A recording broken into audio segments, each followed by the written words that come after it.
नमस्कार। गौ महा महोत्सव शुरू हो चुका है। देश के तमाम पावन संत, शीर्ष संत पहुंचने वाले हैं इस होडल के देवी चित्रलेखा जी के गौ सेवा हॉस्पिटल में। गौ सेवा हॉस्पिटल के बारे में आपको थोड़ा पता होगा, लेकिन ज़्यादा मैं आपको बता देता हूं कि गौ सेवा हॉस्पिटल में हर दिन हजारों गायों का इलाज होता है। ये हॉस्पिटल है, न कि केवल गौशाला है। गौशाला में जब हम जाते हैं तो हम देखते हैं कि गायों की सेवा की जा रही है, लेकिन गायों के और भी प्रकल्प चलते हैं। लेकिन देवी चित्रलेखा जी के गौ सेवा हॉस्पिटल में गायों की केवल सेवा होती है, उपचार होता है। हमारे साथ आज देवी चित्रलेखा जी मौजूद हैं। उन्होंने क्या सोचकर गौ महा महोत्सव करने की सोची, हम उनसे जानना चाहेंगे। देवी जी, आपका स्वागत है। जी, धन्यवाद। हम जानना चाहेंगे, गौ महा महोत्सव शुरू हो चुका है, बहुत सारे संत आ रहे हैं, क्या विचार था आपके मन में इसको करने को लेकर? उद्देश्य एक ही है, भारतवर्ष में गौमाता की स्थिति को पुनः, जो हमारे पूर्वजों ने, जो हमारी संस्कृति में गौमाता के महत्व को बताया गया है, उस महत्व को पुनः लोगों के दिल में बिठाना है और उनको गौ माता के प्रति जागरूक करना है। क्योंकि आज भारतवर्ष में ऐसा समय आ चुका है जहां गायों की रक्षा करना अति आवश्यक है। अगर इस समय भारतीय नहीं जागे तो बहुत देर हो जाएगी। उसके लिए इस आयोजन का प्रारंभ हो रहा है 22 अप्रैल से, जिसका उद्देश्य एक ही है। जहां यहाँ लाखों लोग पधारेंगे, उनको प्रेरणा देना है कि आप गौ माता की महिमा को समझिए और एक आह्वान पूरी जनता और संतों के माध्यम से सरकार तक पहुंचाना है कि गौ माता की रक्षा होनी चाहिए। आपने कहा देश को जागरूक करना है। मुझे याद आता है 1977 में जब सारे संत दिल्ली पहुंचे थे, उन्होंने संसद को घेर लिया था, उन पे लाठीचार्ज हुआ था। तब भी गौ हत्या इतना बड़ा मसला हुआ करता था कि लाखों संत दिल्ली पहुंचे थे। आज हम उसकी 50वीं वर्षगांठ मना रहे हैं। पिछले नवंबर में ही 50 साल उसने पूरा किया है। इस उपलक्ष्य में आप इतना बड़ा कार्यक्रम कर रही हैं। आखिर वो कौन सी जागरूकता की ज़रूरत है जिसके लिए इतने बड़े आयोजन की ज़रूरत पड़ी? नहीं, आपने बिल्कुल सही कहा। बहुत सारे संतों ने अपने प्राणों की आहुति दी और ये गौ रक्षा की लड़ाई आज से नहीं, जब से अंग्रेज़ों के हम गुलाम हैं तब से चलती आ रही है। जब उस समय सरकार आई थी तब भी यही वादा था कि भारत आज़ाद होते ही सबसे पहले कत्लखानों को रोका जाएगा। लेकिन उस समय जब भारत आज़ाद हुआ, उस समय 700 कत्लखाने थे और वो धीरे धीरे बढ़ते बढ़ते 35,000 तक पहुँच गए और उनकी संख्या हर रोज़ बढ़ रही है। तो हमारे दो ही उद्देश्य हैं इस कथा को लेकर के। सबसे पहले तो गौ हत्या करने से या गौ माता पर अत्याचार करने से पहले जो भी गौ हत्यारा है उसके लिए कुछ कठोर दंड होना चाहिए सरकार की तरफ से। क्योंकि अगर दंड मजबूत होगा तो गौ माता पर अत्याचार रुकेगा और गौ माता की रक्षा होगी। दूसरी बात, गौ माता को संविधान से जोड़ना है। भारत के संविधान में गौ माता को एक ऐसा स्थान दिलाना है जहां उनका अपमान या उनकी हत्या को अगर कोई करता है तो उसको कड़ी से कड़ी सजा मिले। और वो तभी हो सकता है जब गाय राष्ट्रमाता घोषित हो, और गौ माता जब राष्ट्रमाता घोषित होगी तो वो राष्ट्र की एक धरोहर होगी, और राष्ट्र की धरोहर की रक्षा करना सरकार का भी दायित्व है और आम जनता का भी दायित्व है। तो इस मंच से 7 दिनों तक भागवत गौ महा महोत्सव यज्ञ होगा। उसमें एक ही आह्वान होगा सभी संतों के द्वारा, सरकार से कुछ ऐसे नियम निकालिए जिससे गौ माता की महिमा बढ़े, आर्थिक रूप से भी और आध्यात्मिक रूप से भी। गौ माता लोगों के केवल घरों में नहीं आए। हम ये नहीं चाहते कि केवल गौ माता घरों में आए। गौ माता को आज दिलों में आने की आवश्यकता है। अगर गाय दिल में आ गई तो घर में अपने आप आ जाएगी। आपने कहा गौ हत्या के लिए कड़े कानून बने, गाय को संवैधानिक दर्जा दिया जाए, राष्ट्रीय माता का दर्जा दिया जाए, उसको दिल में जगह दी जाए। कुछ राज्य हैं जहां पर अभी, जैसे गुजरात राज्य में हाल में ही उम्र कैद की सजा दी गई गौ हत्या पर। उससे पहले भी महाराष्ट्र में, हरियाणा में, मध्य प्रदेश में, ऐसे राज्यों में गौ हत्या को बैन कर दिया गया। योगी आदित्यनाथ जी की सरकार आने के बाद वहाँ भी बहुत सारी कार्रवाई हो रही हैं। तो क्या इन कार्रवाइयों से आप खुश हैं या आपकी इन कार्रवाइयों से अपेक्षा बढ़ गई और केंद्र सरकार से कुछ और अपेक्षाएं हैं? प्रसन्नता तो अवश्य है। अब तक गाय के ऊपर कोई चर्चा नहीं होती थी, सिर्फ संत जहाँ तक उनकी सीमा थी उसमें लगे हुए थे। लेकिन जब ये आवाज़ सरकार से उठी, भले प्रदेश सरकार से उठी, गुजरात से उठी, योगी जी आए, माननीय प्रधानमंत्री साहब ने भी कहीं कहीं गौ माता पर बयान दिए हैं, भले छोटे रूप में, लेकिन प्रारंभ हो गया, ये एक बहुत बड़ी प्रसन्नता की बात है। लेकिन ये प्रारंभ यहाँ रुकना नहीं चाहिए। कुछ समय अगर इसको राजनीतिक मुद्दा बना के सिर्फ वोट बैंकिंग के लिए उपयोग करके फिर उसे छोड़ दिया जाए तो इसका कोई लाभ नहीं रहेगा। ये जो लड़ाई है ये सतत चले, और जब तक गौ माता की जीत ना हो ये लड़ाई रुकनी नहीं चाहिए। और सरकार को भी सब लोगों के, क्योंकि लोग कहते जरूर हैं कि गाय हिंदुओं की माँ है, जबकि गावो विश्वस्य मातरः, हर धर्म की माँ है। और मुझे लगता है हर धर्म का इंसान चाहता भी है गौ माता की रक्षा हो। तो इन सब चीज़ों को अलग करते हुए सरकार को कुछ नियम गौ माता के लिए लेने चाहिए। हाँ, लोग ये भी कहते हैं कि वो तो एक पशु है, मरे भी तो भी हमको क्या लेना देना, लेकिन गाय पशु नहीं, वो भारतीय जीवन का, भारतीय पद्धति का आधार है। अगर आप पेड़ की जड़ काट दोगे और उसमें कितना भी पानी दो तो कभी हरा नहीं हो सकता है। अगर गाय कटेगी तो भारतवर्ष की संस्कृति कटेगी और भारत कभी विकास नहीं कर पाएगा। तो उसके लिए ये आयोजन है कि हम सरकार तक अपनी आवाज़ पहुंचाएं और सरकार उस पर अमल करे। यानी आयोजन का उद्देश्य आपने पूरा कर दिया। अब हम फिर लौटते हैं आपके इस प्रकल्प पे जिसका नाम है गौ सेवा धाम हॉस्पिटल। ये क्या प्रकल्प है, यहाँ आप क्या क्या करते हो और इसकी सोच कैसे आपके दिमाग में आई? ये एक बहुत अनूठा प्रकल्प है, क्योंकि शायद लोगों के दिमाग में ये आता भी नहीं होगा कि गायों को क्या बीमारी हो सकती है।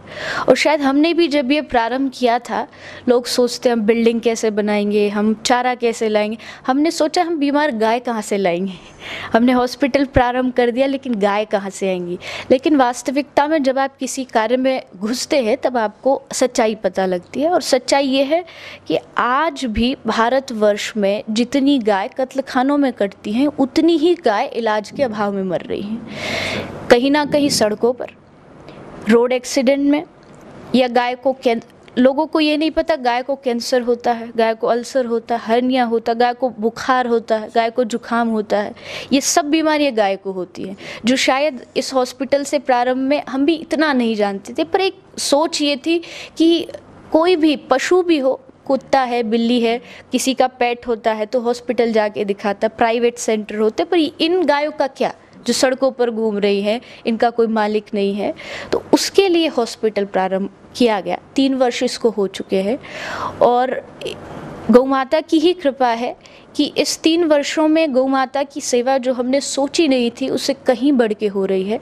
हर प्रकार के इलाज, हर प्रकार की सुविधा, चाहे वो इलाज हो, मेडिसिन हो, गाय की व्यवस्थाएं हो, उनका खाना हो, पीना हो, महंगी से महंगी दवाइयाँ, इंजेक्शन, उनका रख रखाव, भोजन, सब का ध्यान बड़े ही अच्छे प्रकार से रखा जाता है।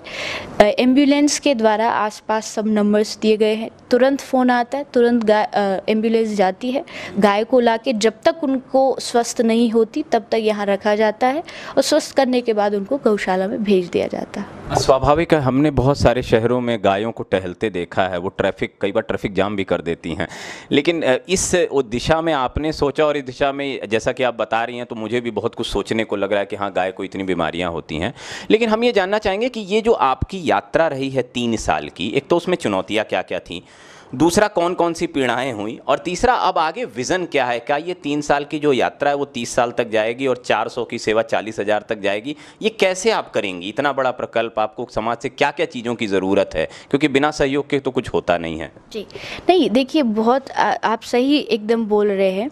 चुनौतियाँ बहुत आई, क्योंकि जब भी आप कोई कार्य शुरू करते हो तो हर आदमी को शायद यही लगता है कि इन्होंने भी एक धंधा खोल लिया, इन्होंने भी एक व्यवसाय खोल लिया। ये एक धर्म से लोगों ने चीज़ को जोड़ दिया है, मानो एक साथ दोनों चीज़ों को जोड़ के लोग चल रहे हैं, लेकिन ऐसा नहीं है। अगर धर्म में आप रुचि रखते और आपका अंतर्मन है कि मैं अपने धर्म के लिए कुछ करूं, तो धन और अर्थ इतना मायने नहीं रखता। क्योंकि जब हमने प्रारंभ किया था हमारी इतनी सामर्थ्य नहीं थी कि हम इतनी गायों की सेवा कर सके, लेकिन गौ माता की कृपा से हमारी जो भावना थी सेवा की, उसमें हम लगे रहे। लोगों ने सुनाया, कई बार गलत भी छापा गया इस हॉस्पिटल के बारे में, लेकिन फिर भी हम डटे रहे और आज उसका ये परिणाम है कि लोग उस चीज़ को अब सकारात्मक लेने लगे, उस चीज़ को समझने लगे कि आखिर हम कर क्या रहे। पहले लोगों को मालूम नहीं था कि ये क्या है, ये क्या लोग कर रहे हैं। बात रही आगे बढ़ाने की, तो ये तो एक सेवा है और सेवा कभी भी विश्राम नहीं होती। ये सदियों से चलती आ रही है और सदियों तक चलेगी। बस हमारा प्रयास ये है, भगवान ने जितना सामर्थ्य दिया है, मेरा सामर्थ्य भगवान ने वाणी का दिया है कि वाणी से लोगों तक एक बात पहुंचानी है। हाँ, जिसको भगवान ने धन का सामर्थ्य दिया है वो धन से सेवा कर रहे हैं, जिनको तन दिया है वो तन से सेवा कर रहे हैं। और ये कार्य मैं तो भगवान से प्रार्थना करूँ पूरे भारतवर्ष में व्यापी हो। जैसे आज गौशालाएं बन रही हैं, गौ माताओं के इलाज पर भी ध्यान दिया जाए और इस हॉस्पिटल को पूरे भारतवर्ष में, अभी भी ये भारतवर्ष का एक अनूठा हॉस्पिटल है जहाँ पूरी एयर कंडीशन हॉस्पिटल है, गाय माता के लिए आरओ का पानी गायों को पिलाया जाता है, तो सब सुविधाएं हैं। ये आगे जितना हमें सहयोग मिलता जाएगा उतना ही ये विस्तृत होता जाएगा और उतना ही इसको बढ़ाते जाए। मैं तो इतना ही कहूँगा कि आपको भी जरूर सहयोग करना चाहिए, क्योंकि ऐसा प्रकल्प मैंने भी अभी तक देखा नहीं है। मैं बहुत सालों से धर्म कवर कर रहा हूँ। एक आखिरी चीज़ जानना चाहूँगा, गौ महामहोत्सव जब खत्म होगा तो समाज को क्या क्या मिलेगा? बहुत कुछ मिलेगा। सबसे बड़ी बात तो हमारी गायों को बहुत कुछ मिलेगा, क्योंकि ये मुझे ऐसा लगता है ये आयोजन बहुत सफल होने वाला है और गायों के लिए बहुत अच्छा होने वाला है, क्योंकि इसमें सभी महापुरुष पधार रहे हैं देश के। तो उन सब वो जब यहाँ इकट्ठे होके लोगों को प्रेरणा देंगे, तो देखिए आप कोई भी आध्यात्मिक चैनल हो उसमें संत महापुरुष कथा सुनाते, एक संत के साथ लगभग करोड़ लोग जुड़े होते हैं। तो अगर एक दिन में 20 संत भी आ रहे हैं किसी चैनल के माध्यम से, तो 20 करोड़ लोग तो आराम से जुड़ सकते हैं। अगर वो 20 संत ही इस बात का आह्वान लोगों तक करें कि मुझे जो मानने वाले हैं या मेरी जो व्यासपीठ को मानने वाले हैं वो गाय की सेवा करो, मुझे आपके प्रणाम करने से खुशी नहीं मिलेगी, आप गाय की सेवा करोगे तो मुझे खुशी मिलेगी। तो 20 करोड़ लोग तो एक दिन में गाय से जुड़ सकते हैं। तो यही उद्देश्य है कि यहाँ संत महापुरुष पधारें, अपने आशीर्वचन दें और लोगों को प्रेरणा दें, और जो गाय यहाँ घूम रही हैं उन गायों को इस कथा, ये कथा हमारे लिए नहीं है, इस कथा के आयोजक हम नहीं हैं, इस कथा के श्रोता भी हम नहीं हैं। आयोजक भी गौ माता है, श्रोता भी वही हैं, और इसका फल जो मिलेगा वो भी गौ माता को ही मिलेगा। तो गौ माता के लिए ही ये रखा गया है और गौ माता के प्रति लोगों के अंदर जागरूकता इस कार्यक्रम से आएगी, ये मुझे पक्का विश्वास है। आपको बहुत बहुत शुभकामनाएं इस कार्यक्रम के लिए, और मैं कहूँगा 20 करोड़ नहीं 100 करोड़ लोग इस कार्यक्रम से जुड़ जाएं, क्योंकि गौ महा महोत्सव जो होने जा रहा है, आपको ये ध्यान रखना होगा, वो गौ सेवा धाम हॉस्पिटल के लिए होने जा रहा है। आपने बहुत गौशालाएं देखी होंगी, आपने बहुत गौ सेवा का प्रक्रम देखा होगा, लेकिन यहाँ पे बीमार गायों की सेवा की जाती है। तो हमारी सारी शुभकामनाएं देवी चित्रलेखा जी उनके परिवार के साथ है कि गौ महा महोत्सव सफल हो। और 22 से 28 तारीख तक हर दिन आस्था पे आप 3 से 6 तक इसका प्रसारण देख सकते हैं। देवी चित्रलेखा जी भागवत कथा भी कर रही हैं, और साथ साथ आप उन गायों के भी दर्शन कर सकते हैं जो बीमार हैं। मुझे लगता है उनके दर्शन करके आपको बहुत लाभ मिलेगा। इस सारे प्रकल्प को आप सहयोग कर सकते हैं, क्योंकि ये इतना अद्भुत कार्य हो रहा है जिससे जुड़कर आपको भी आनंद आएगा, पुण्य मिलेगा। तो मेरी फिर शुभकामनाएं। नमस्कार।